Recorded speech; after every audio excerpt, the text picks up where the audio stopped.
Let's talk some birds on this Friday. This is Philadelphia Eagles Now. I'm Chase Sr. Appreciate all of you for being here with us and hope all of you out there getting set to have an awesome weekend with the NFL playoffs nearly underway.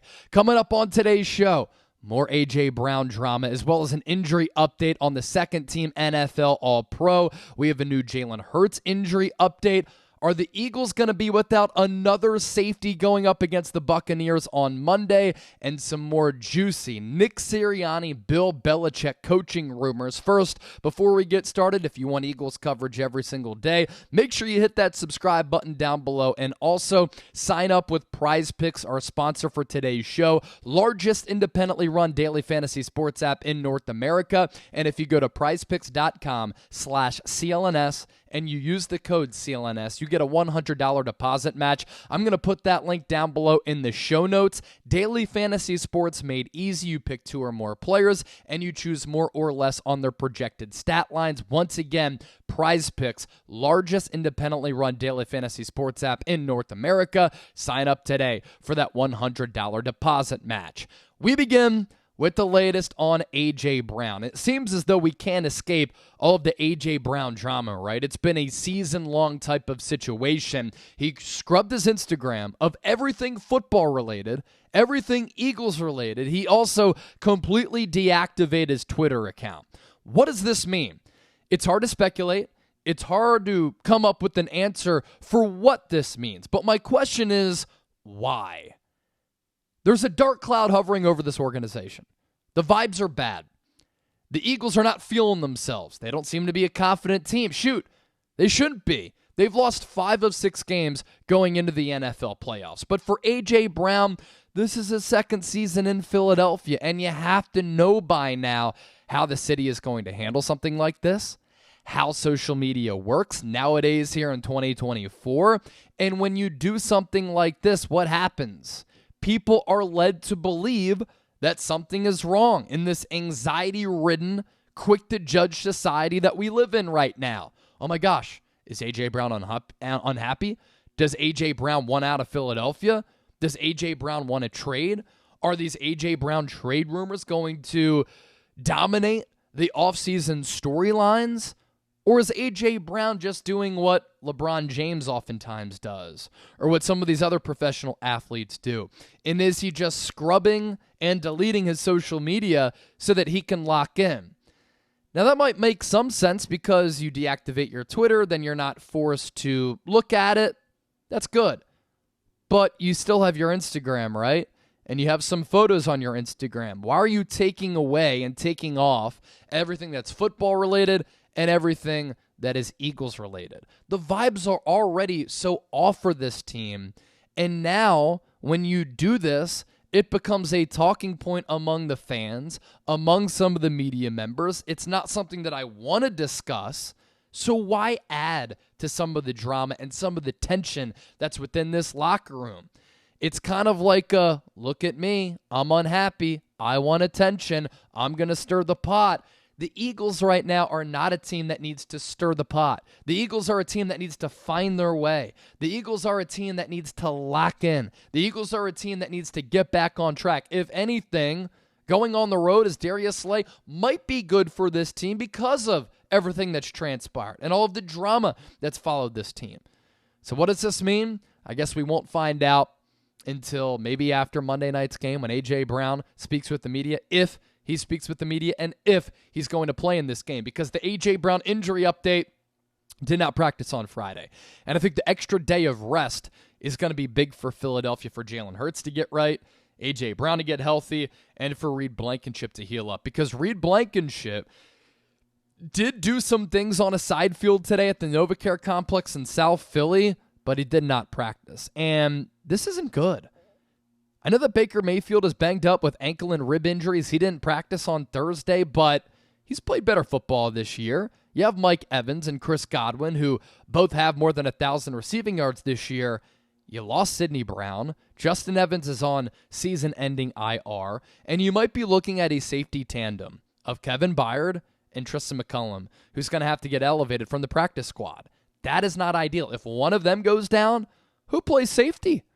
Keely Ringo? That's not good in an NFL playoff game. So the Eagles are already so thin at that safety position. And if they're without Reed Blankenship, that's a huge deal. We do have some good news on the Jalen Hurts injury front. We talked about it yesterday on the live show, how he had not thrown since going back to Sunday when he dislocated his middle finger on his throwing hand.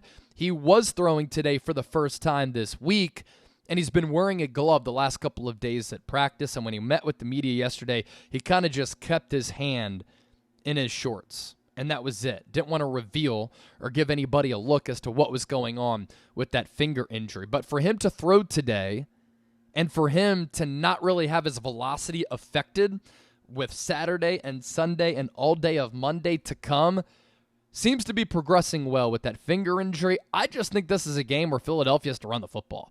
They ran it 40 times against the Buccaneers for more than 200 yards back in week 3. I think you have to get back to that and just tap into your identity, tap into your strengths. Lane Johnson even said it. Let's rely on this offensive line. Let's beat people up at the point of attack. Let's get downhill. Let's play physical, bully ball. And let's tap into our strengths here. Because the pass game ain't working. Jalen Hurts is hurt. The offensive system isn't creative enough. The pass game has been whack. Let's just run the football, especially when there's a chance of rain on Monday in Tampa as well.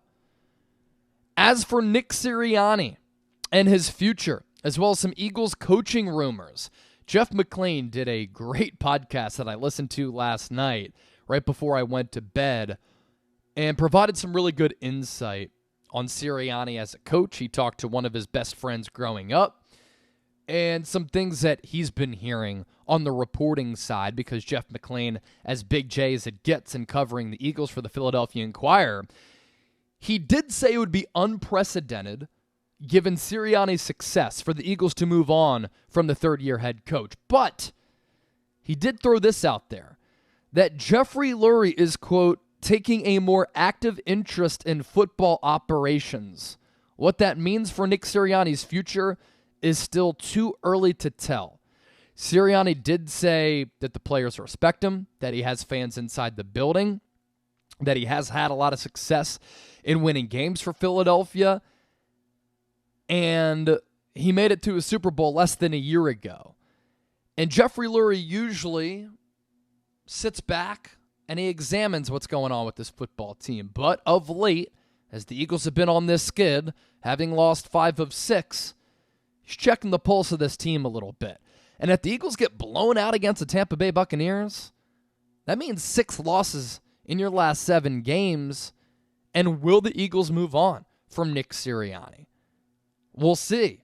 Dan Graziano, ESPN insider for ESPN, said, I don't think you should rule it out, because I think if the organization decides it's gotten bad there, inside the building culturally, all that kind of thing, I think they've shown in the past that they're not afraid to move on. Doug Peterson was 2 years removed from winning the Eagles' only Super Bowl, and they got rid of him because of the way that season ended. So I think it's worth keeping an eye on if things go very badly for them Monday night in Tampa, and you're looking at the last 2 months, and this is not it.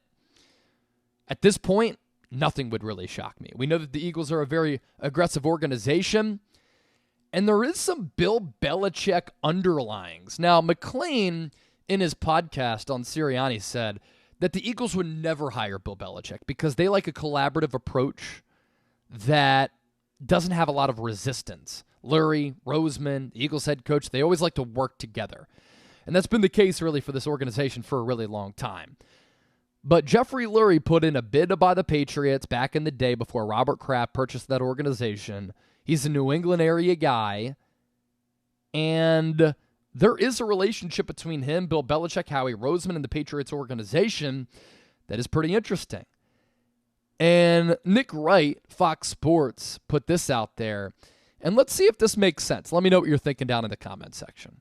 He said, isn't Philly the perfect spot for Bill Belichick? All that talent on defense. I don't know about that. The offensive skill position guys are already there. Bill Belichick can't draft them, so I see what he's saying there. The offense is in place. The defense has all this blue chip talent up front. Technically true. They just haven't played all that well. And Belichick has been getting the most out of secondary players and linebackers for 20 years. Howie Roseman doesn't invest in linebackers. Cold weather, northeastern city with a blue chip franchise, chance to break Don Shula's record, and a chance to get to the Super Bowl. So, some truth there for sure. I just don't know if it makes a lot of sense. The Eagles have always gone after offensive minds. They've always gone after somewhat young head coaches under Jeffrey Lurie. Andy Reid young at the time. Chip Kelly, offensive innovator. Doug Peterson, first-time head coach.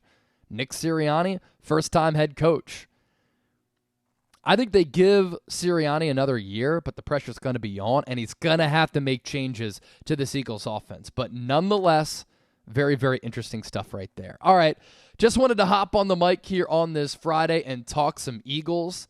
Thanks to everybody for watching the show. More great content to come over the next couple of days throughout the weekend, and we will be back for another watch party, Monday Night Football, wild card round. Probably going to do a 90-minute pregame show, Super Chat MVP item, Super Chat giveaways. We'll be smashing some beers alongside some fellow Eagles fans. The best place to experience game day outside of being at the game. I know the vibes are low, but go Birds! And how about a playoff run right here?